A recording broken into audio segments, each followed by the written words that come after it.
इस क्वेश्चन में हम फंडामेंटल ऑफ रिप्रोडक्शन से क्वेश्चंस सॉल्व करने वाले हैं, ठीक है। तो सबसे पहला क्वेश्चन जो है that is how many autosome does a human primary spermatocytes have. तो हमें बताने हैं कि कितने ऑटोजोम होते हैं ह्यूमन प्राइमरी स्पर्मेटोसाइट्स। हमें प्राइमरी स्पर्मेटोसाइट्स का बताना है, ठीक है।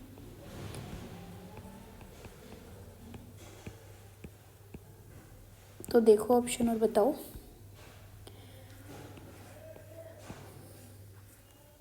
ठीक है, सो द राइट आंसर इज़ 44, ठीक है। रेशनली भी देख लेते हैं 44 कैसे है। प्राइमरी स्पर्मेटोसाइट जो है वो डिप्लॉयड है 2n दैट इज़ 46, ठीक है, which includes 44 autosome and 2 sex chromosome. तो हमसे क्या पूछा था, ऑटोजोम पूछा था जो कि 44 होते हैं और उसमें से 2 क्या होते हैं, सेक्स क्रोमोजोम होते हैं। तो 46 में से 2 माइनस कर दिया तो हमारा 44 आ गया, ठीक है। अब बात करते हैं कि क्या बोलते हैं, हाँ 34 क्यों नहीं है, क्योंकि देखो वही 34 इसलिए नहीं होगा क्योंकि ह्यूमंस के पास कितने होते हैं 46 क्रोमोसोम्स होते हैं ना, जिसमें से कितने हैं 44 क्या है हमारे ऑटोजोम्स हैं और 2 क्या है हमारे सेक्स क्रोमोसोम्स हैं। तो इसी वजह से ये हमारा राइट आंसर है। 54 भी गलत होगा क्योंकि कोई भी स्टेज ह्यूमन गैमेटोजेनेसिस में 54 क्रोमोसोम्स हैं ही नहीं। इसी तरीके से 64 भी गलत है क्योंकि दिस इज़ द बियॉन्ड, ठीक है, ये तो बहुत ही ज़्यादा आगे चला गया। नेक्स्ट क्वेश्चन की अगर बात करें तो next question is the hormone that is released from testis. हमें वो हार्मोन बताना है जो कि कहाँ से रिलीज होता है, टेस्टिस से। तो ऑप्शन है हमारे पास प्रोजेस्टेरॉन, वेसोप्रेसिन, टेस्टोस्टेरोन या फिर नन ऑफ द अबव। तो सबसे पहले बात करते हैं प्रोजेस्टेरॉन की। तो जो प्रोजेस्टेरॉन है मेनली प्रोड्यूस होता है कहाँ से, कॉर्पस ल्यूटियम एंड प्लेसेंटा, ठीक है। कॉर्पस ल्यूटियम और प्लेसेंटा से रिलीज होता है। तो ये तो इनकरेक्ट है, वो भी फीमेल्स की बात कर रही हूँ, ये फीमेल्स में, ठीक है, फीमेल्स में मेनली प्रोड्यूस होता है। तो ये तो होगा नहीं क्योंकि हमसे टेस्टीज़ का पूछेगा ना, तो टेस्टीज़ तो नहीं करेगा प्रोजेस्टेरॉन रिलीज। उसके बाद बात करते हैं वेसोप्रेसिन की। तो वेसोप्रेसिन का क्या है, ये सिक्रीट होता है बाय द हाइपोथैलेमस। भाई इसे हाइपोथैलेमस रिलीज़ करता है फॉर वाटर रिटेंशन के लिए, ठीक है। तो जो हमारा ऑप्शन सी है that is the right answer, that is testosterone, जो कि कौन सिक्रीट करता है, by Leydig cell in testis and is responsible for male secondary sexual characteristic. So the right answer is C. Next question, Wolffian duct is also known as, Wolffian duct को क्या बोलते हैं, mesonephric duct, ejaculatory duct, major sublingual duct या फिर cystic duct, ठीक है। तो सबसे पहले हम बात करते हैं सिस्टिक डक्ट की। तो देखो सिस्टिक डक्ट की बात करें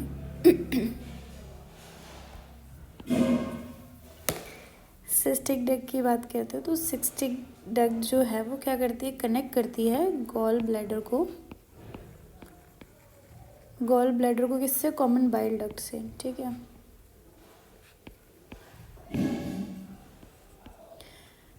तो ये तो आंसर नहीं होगा। नेक्स्ट मेजर सबलिंगुअल डक्ट की बात करें तो ये किससे रिलेटेड है, रिलेटेड टू सलाइवा सिक्रीशन, ठीक है।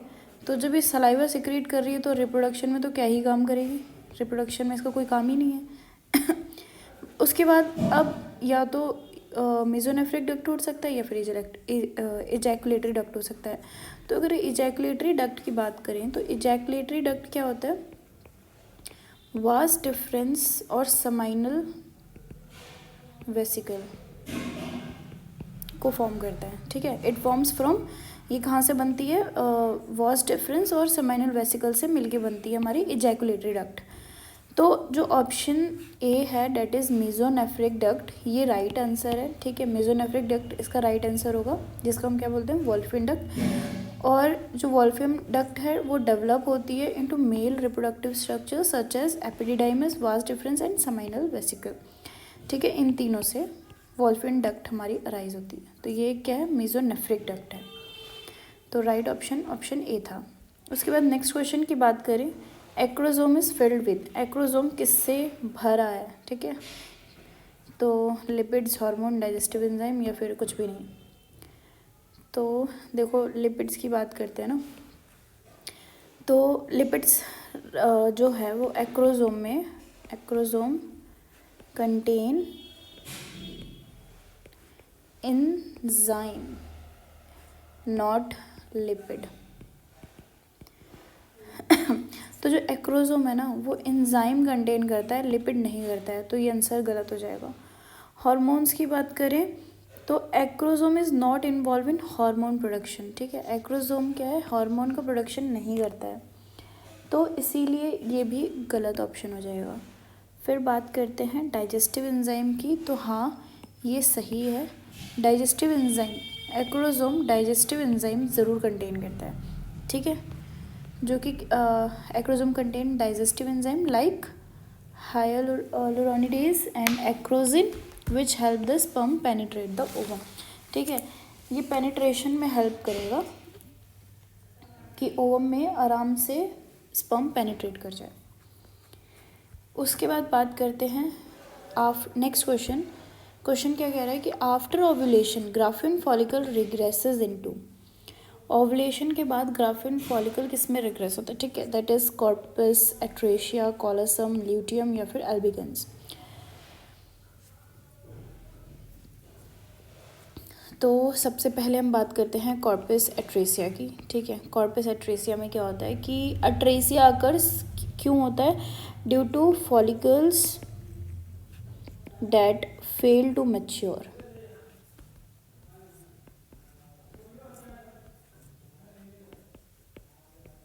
ठीक है।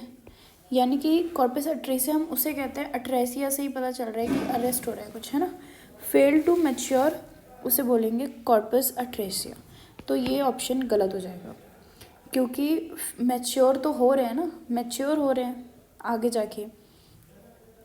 उसके बाद कॉर्पस कॉलोसम की बात करें तो कॉर्पस कॉलोसम क्या होता है, दिस इज़ ब्रेन स्ट्रक्चर, ये एक ब्रेन का स्ट्रक्चर है।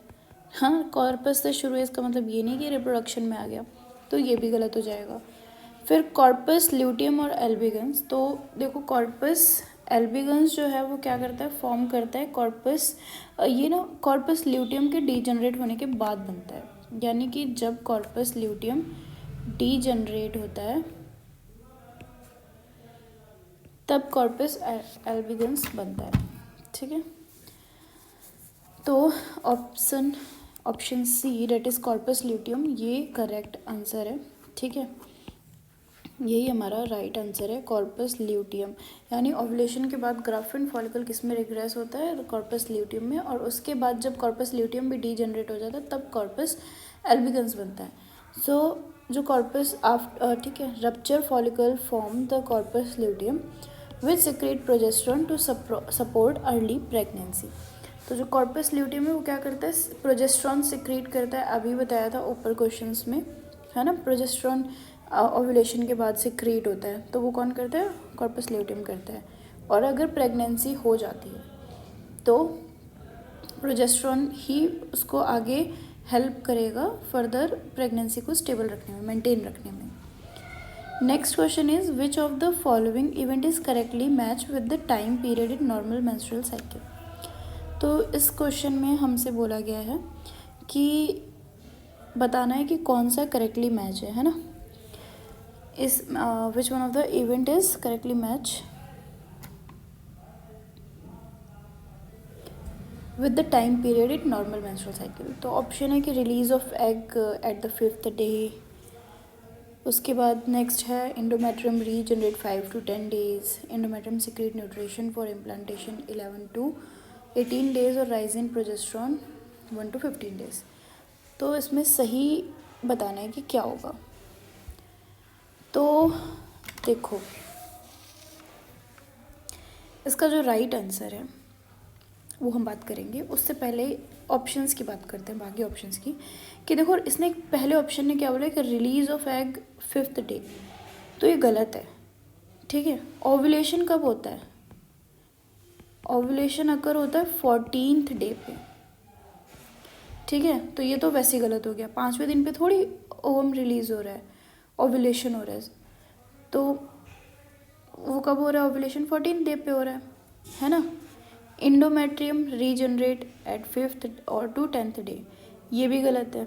Endometrium regenerate early but takes time to mature, ठीक है। अर्ली हो जाता है रीजनरेट, लेकिन उसको मैच्योर होने के लिए ना टाइम चाहिए होता है, तो ये भी गलत है।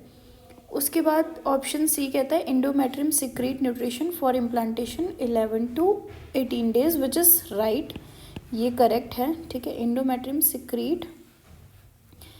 Secrete nutrition for implantation 11 to 18 days, ठीक है, तो ये राइट है। उसके बाद नेक्स्ट जो है, अब देखो इसमें क्या है, this is the luteal phase where endometrium prepares for implantation. ये ना ल्यूटियल फेज होता है जिसमें इंडोमेट्रियम प्रिपेयर करता है फर्दर इम्प्लांटेशन के लिए। और rise in progesterone level 1 to 15 days, ये गलत है क्योंकि ओव्यूलेशन के बाद ही प्रोजेस्ट्रॉन बढ़ता है, यानी आफ्टर 14, ठीक है, 14th डे के बाद हमारा राइज इन प्रोजेस्ट्रॉन देखने को मिलेगा। So the option C is correct, endometrium secrete करेगा ठीक है। इस फेज़ को हम सिक्रेटरी फेज़ कहते हैं, जो कि प्रिपेयर करता है uterus for the possible implantation.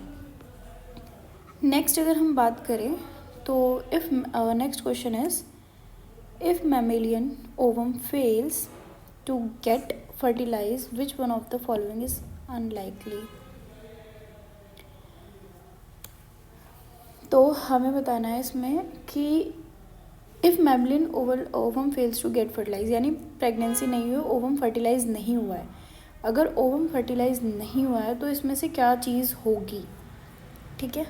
Option A क्या कह रहा है, corpus luteum will degenerate. B कह रहा है progesterone secretion rapidly decline, oestrogen secretion increase हो जाएगा, या फिर primary follicle start developing.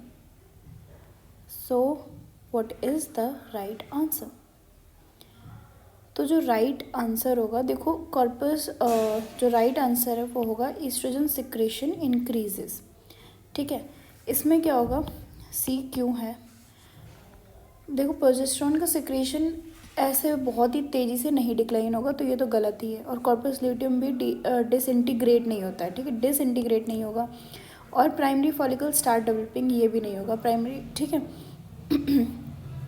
Oestrogen का सिक्रेशन इंक्रीज हो जाएगा, ठीक है, क्योंकि देखो oestrogen level decrease after ovulation if fertilisation does not occur, ठीक है। उसके बाद next question is in oocyte secondary maturation occurs in. oocyte में सेकेंडरी मैचुरेशन कब अकर होता है, कब होता है, ठीक है, सॉरी कहाँ से होता है, कहाँ होगा, ओवरी में होगा, एब्डोमिनल कैविटी, फैलोपियन ट्यूब, या फिर यूट्रस, कहाँ होगा? राइट आंसर फैलोपियन ट्यूब होगा, ठीक है। फैलोपियन ट्यूब में जो सेकेंडरी oocyte है, सॉरी oocyte का जो सेकेंडरी मैचुरेशन है वो होगा, ठीक है। Secondary oocyte completes meiosis second in fallopian tube upon fertilization. So the right answer is C. Next question है spermiation is the process of release of sperm from. Spermiation process आप किसे कहोगे, sperm कहाँ से रिलीज हो रहा है, seminiferous tubule से हो रहा है, वास्ट एफरेंस, एपिडिडाइमिस, या फिर prostate gland. So the right answer is seminiferous tubule, ठीक है। सेमनीफेरस ट्यूब्यूल से ही स्पर्म रिलीज होगा। स्पर्मेशन उस प्रोसेस को कहते हैं जिसपे स्पर्म रिलीज होता है सर्टोली सेल से, ठीक है, into the lumen of seminiferous tubule. तो ये इसका रेशनल है स्पर्मेशन वाला, ठीक है। उसके बाद next question is which among of the following has 23 chromosome. इनमें से कौन किस स्टेज में 23 क्रोमोसोम्स होंगे, ठीक है। स्पर्मेटोगोनिया, जाइगोट, सेकेंडरी oocyte, या फिर ओगोनिया।